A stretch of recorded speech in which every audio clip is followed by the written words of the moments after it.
Okay, we're on Brachos, Chesomud Beis. Yesterday we finished Amid Aleph, where it said, "Lo'olam yashlish adam parshiyos of matzibur shnai mikra v'echad targum." You should finish every week twice reading the psukim and one targum. Targum really means onkelos. Some hold that Rashi supplants onkelos since it's a translation. Technically, you should do onkelos, and you're supposed to finish. It starts Sunday. You're supposed to finish before you eat your Sudas Hayom Shabbos the following week. That's the din. That's why people read during the week the Sidra? Correct? And you want to finish Shnai Mikra Echad Targum. For example, if you read it once during the week by yourself, and then you hear it in shul, so that's Shnai Mikra, and then you have to do the Targum at some point.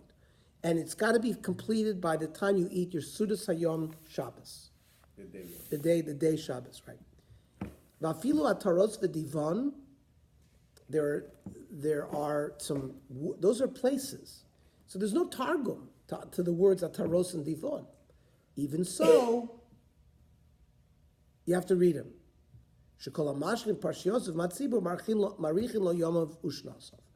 Whoever does this is a skula for Arichos Yomim to live a long life. Rav Bibi bar Abaye Sover, Lashlamina leParshiyos de Kulashas b'Mal Yom de Kippur.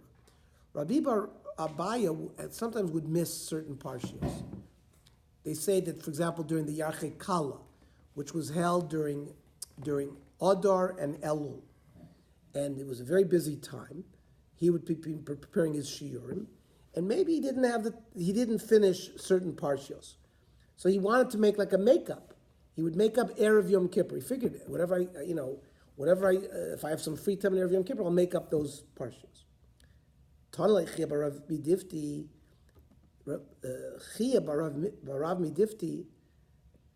quoted him a baraisa, ksiv, v'inisem es nafsho seichem, you shall afflict your soul, b'sisha lachodesh, on the 9th of Tishrei, ba'erev, freit gemor v'chi b'sisha misanim, we don't fast on the 9th, v'alo basar misanim, we fast on the 10th, and aloy melacha, kol ha'oichel v'shoyse b'tshi, whoever eats and drinks on the 9th, mala ha'kosov kilo misanat tshi v'asiri. It's as if you fasted the 9th and the 10th. So the hachana for the tzom is you almost get credit for it as if you did the tzom as well. And therefore, he told Rav Bibi, you can't spend your time doing these, making up parshiyos, because you have to be spending your time eating and drinking.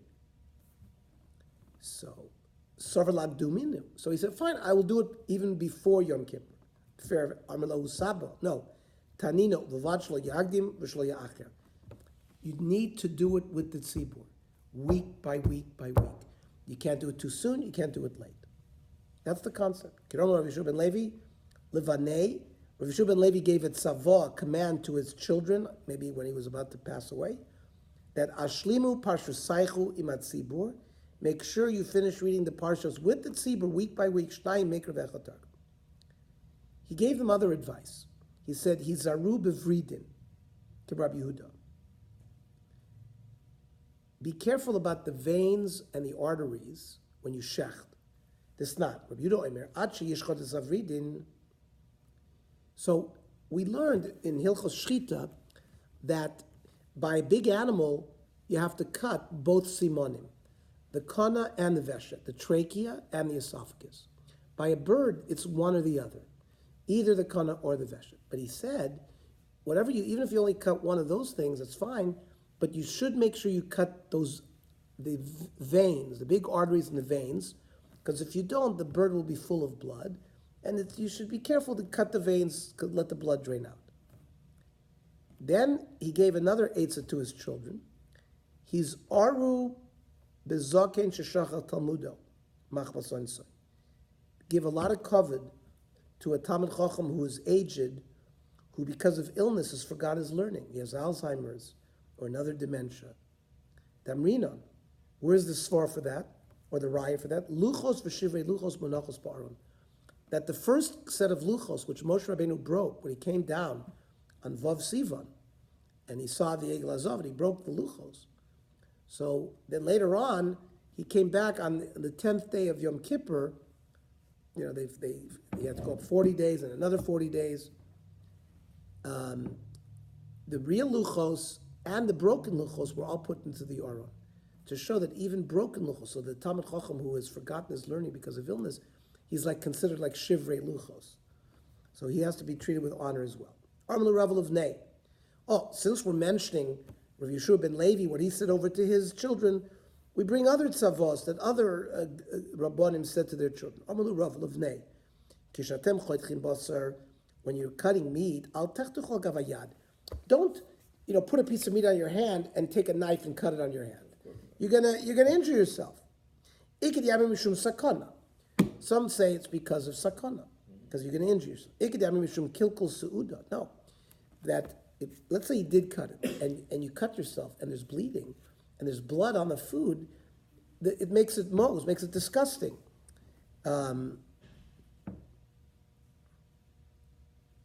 Then he said, Al teshvu al mitas haramis. Don't sit on a bed of a non-Jewish woman. Well, what's the reason for that? The Gemara will go into it. Let's say in our shul there's a tefillah going on. A person shouldn't be seen walking behind the shul and not coming into shul. That's called walking a chorei beis haknesses when the tzibur is mispalin. It's a sign like you are not participating. You're throwing that yoke away. So first the Gemara analyzes. Al teshva mitas haramis ikdami lo signu below Kriya Shema. What that is, it's really a euphemism for don't go to sleep without reciting Kriya Shema. If you do, it's like you're a non-Jew. Jews read Kriya Shema before they go to sleep. If you go to sleep without reading Kriya Shema, it's as if you're sleeping in a non-Jewish bed. That's basically what the Gemara means. The ikid yami loy tinsubu giyurta. Don't marry a giyoris. It's a advice to his children. A giyoris is very fine, but he better marry someone from Yichus Yisrael. A fruit from birth, FFB. The ikid yami aramis mamish. Others said no. This means don't sit down on a non-Jewish woman's bed. But don't we learn some places that it's a schus to marry a Year's like Ruth and stuff like that?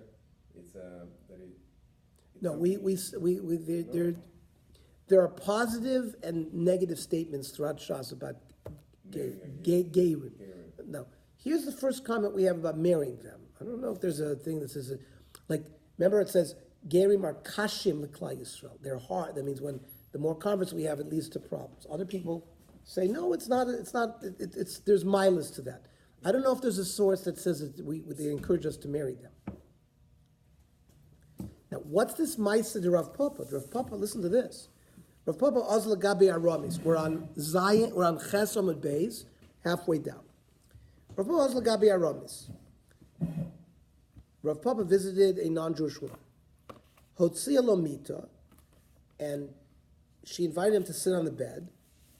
Amar lo shev. Amar la eni yoshev ad shetagbiyas amita. So I'm not sitting down. You got to lift up. I want to see what's under there. Higbiyas amita matzu sham tinik meis. They had put a dead child there. They wanted to do like an alilat dam, that he had sat on the child and killed the child. They had a dead child. They wanted to blame it on Rav Papa. Mikan amar chachamim osur leishev amita saramis. Never sit on a non-Jewish person's bed, because who knows what they're planning for us there. Bed or sofa? Mita is a bed. It could be a couch. It could be extended. It could be like in a couch. It said that if the tzibur is davening, you shouldn't be seen walking in the back of like in the alley, or let's say it was a street, that you're somehow avoiding going into davening.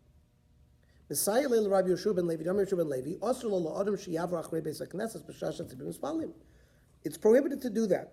However, Abaya clarifies. For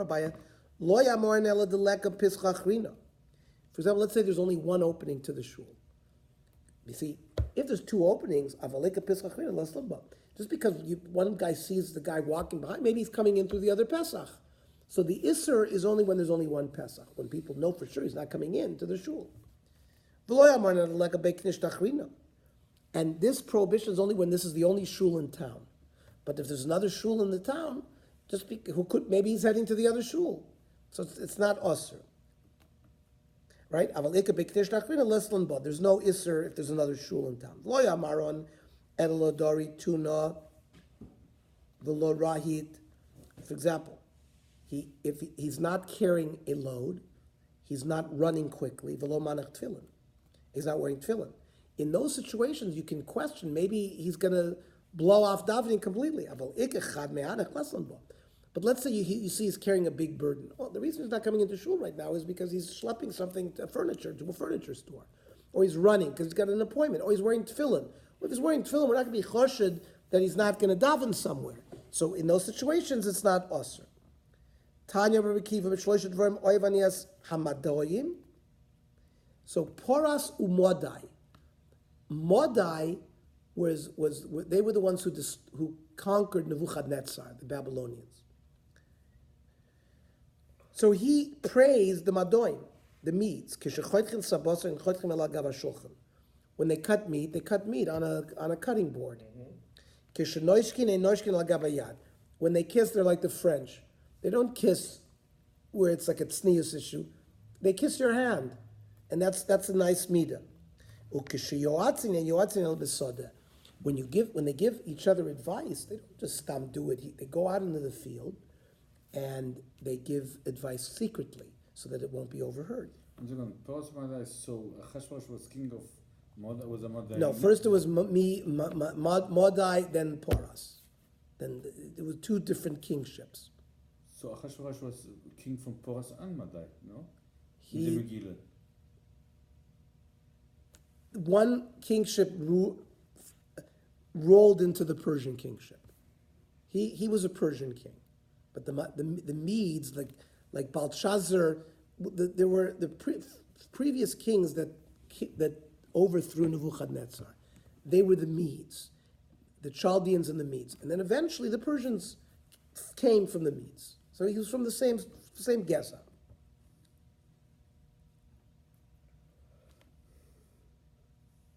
Amrad Abraham Mikra, we learn from the pasuk. Vayishlach Yaakov vayikral Rachel Leah hasadeh el tzono. Remember, when Yaakov was planning to go back to leave Lavan, to go back to Eretz Yisrael, he called his wives. Where did he call them? To the sadeh. He was being misyaitz with his wives. This is what we're going to do now. He just didn't do it openly. They did it quietly. Tanya Bar Gamliel b'shlosh dvarim oivani as a Parsian, right? The Parsian were after the Medes, right? I liked what they do. Snuin b'achilasam. They're modest when they eat. They're not grubba, eaters. That's the phrasers. Utsnuin b'besakise. They're very modest when they go to the bathroom. Like show. Utsnuin b'dover acher. When they have relations, they're also modest. So they learned that from the Persians. Anitzi visi lemekudoshai. There's a pasuk which is going to describe who HaKadosh Baruch Hu is going to send to take down the Babylonians. Tani Rav Yosef, Elu ha-Parsiim, ha-Mekudoshim u'muzumanim legenem. Don't think that these people are also going to Gehenna. They had certain midas toivos, but they were, in general, they're not going to the right place. Then we go back to our original Mishnah, Rav Gamliel Oimer, that he said that the laning Kriyat Shema you have all night, ad alos hashachar. Arbi Amar Shmuel Aloch Rav Gamliel. That's the halacha. You have ad alos hashachar. Tanya, Rav Shimon Ben Yochai Oimer, Pamim Shadam Korei Kriyat Shema Shtei Pamim Balayla. Sometimes a person will end up reading Kriyat Shema twice. Achas Koyim Shiyal Yamud HaShachar, Achas La'al Yamud HaShachar. One will be before Alos HaShachar, one will be after HaShachar. The Yotze Ben Yidei Chovaso, Achas Shel Yom Va'achas Shel Laila. So it's a little bit of a paradox, this price. It started off by saying, sometimes you'll be Makayim Kriyat Shema twice at night, and it seems to be the case that he says, reading it before Alos, reading it after Alos. Because remember, people still sleep after Alos. It's completely pitch dark, Alos HaShachar, right? Mm-hmm. But then he says, no, that way you're being Yoitze your day Choiva night. Let's go Hagufa Kasha. Amrit Pamim Shem Korei Kriyat Shema Shtei Pamim Balayla. Alma La'achar She'al Yamud HaShachar Lailahu. by saying that sometimes a person is going to be Yotze Krishma twice at night, and you describe, because it seems that he's defining even after Alos HaShachar until Nates, Laila. But V'hadar Tani, again, but at the end of the Braisa it says, Yotze ben Yidei Chovazo Achal Sheyam Achal Shalayla, Alma Yamamahu. That seems to imply that after Alos HaShachar is considered day. So what is it? Is it considered night or is it considered day after Alos? Lo Oilam Leilahu. It's considered night. There are people that are up already at that time. Halacha Rav Shimon ben Yochai. But halacha is Rav Shimon ben Yochai. And others say that this language of Ravacha is on the following brisa. Rav Shimon ben Yochai Oimer, Mishum Rabbi Akiva. Pamim shadam kor kriya shma shtei pamim bayom. Achas kodem hanetzachama, v'achas la'achar hanetzachama.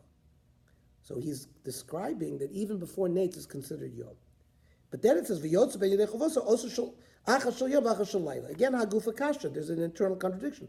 Amrit pamim shadam kor kriya shma shtei pamim bayom, alma kodem hanetzachama as yom amu, you're defining that prior to Nates' day.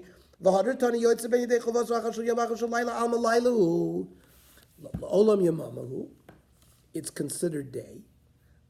That means prior to Nates, after Alos is considered day. There's still people sleeping. Oh, I'm sorry. They're still sleeping at night. Okay. So we now finished Ches Amud Beis, and now we're going to start the Tes Amud Aleph.